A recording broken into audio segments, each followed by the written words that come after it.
வயதான ரசிகர் ஒருவர் கொடுத்த பொன்னாடையை ஏற்க விரும்பாத நடிகர் சிவகுமார் அதை பிடுங்கி தூக்கி எறிந்த நிகழ்வு.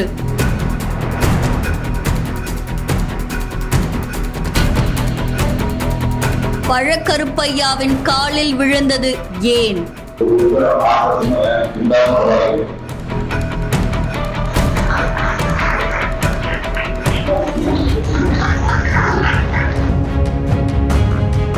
சிவகங்கை மாவட்டம் காரைக்குடி கண்ணதாசன் மணிமண்டபத்துல பழக்கருப்பையா அவர்கள் எழுதின இப்படித்தான் உருவானேன் அப்படின்ற நூல் வெளியீட்டு விழா நடந்திருக்கு. இந்த விழால நடிகர் சிவகுமார் அவர்களும் பழ நெடுமாறன் அவர்களும் கலந்துகிட்டாங்க. இதை தொடர்ந்து சிவகுமார் அவர்கள் மேடையில பேசும்போது பழக்கருப்பையா அவர்கள் குடிநீருக்காக பல போராட்டங்களை நடத்தி உண்ணாவிரதம் இருந்திருக்காங்க அப்படின்னு நிகழ்ச்சி ஏற்படுத்தின மாதிரி பேசியிருக்காங்க. அதை தொடர்ந்து நடிகர் சிவகுமார் அவர்கள் பழக்கருப்பையா அவர்களின் காலில் விழுந்து வணங்கினது பலரையுமே ஆச்சரியத்துக்குள்ளாக்குச்சு.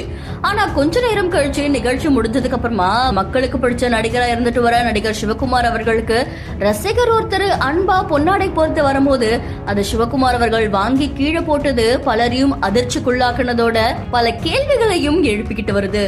சமூக வலைத்தளங்கள்ல இந்த வீடியோ வைரலானதை தொடர்ந்து நெட்டிசன்கள் ஒரு பக்கம் கண்டனங்களை தெரிவிச்சிட்டு வர நடிகர் சிவகுமார் அவர்கள் இதுக்கு எந்த பதிலும் கொடுக்கல அப்படின்னு சொல்லப்படுது.